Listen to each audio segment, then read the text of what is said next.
Alors dans la tête de tous les amateurs, le millésime 61 est un millésime mythique à Bordeaux. Mais finalement, savez-vous pourquoi ? Parce que quand on regarde un petit peu les ABAC, on voit bien que les conditions climatiques sont plutôt favorables, que le cycle végétal se découle plutôt bien. Mais qu'est-ce qui fait qu'on passe du bon à l'exceptionnel ? Eh bien tout ça s'explique par un petit phénomène météorologique en plein milieu de la fleur. Les températures s'abaissent en dessous de zéro et pratiquement 2/3 des fleurs vont avorter. Et donc on a une concentration, une sélection naturelle au vignoble qui fait que chacun des pieds de vigne sera amené à porter 3, 4, 5 grappes.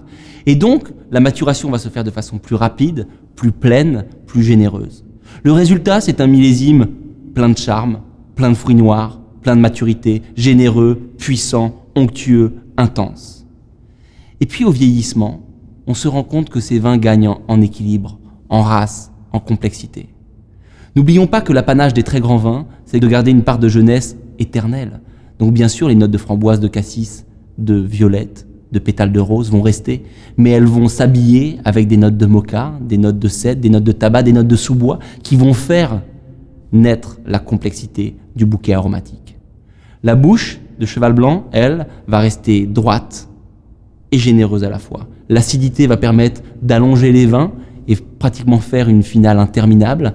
Et en même temps, l'aspect solaire et la faible récolte de ce millésime va donner un volume et une générosité sur le milieu de bouche. Bref, finalement, ce 61, c'est un peu la synthèse entre la fraîcheur, la maturité, l'équilibre et la puissance.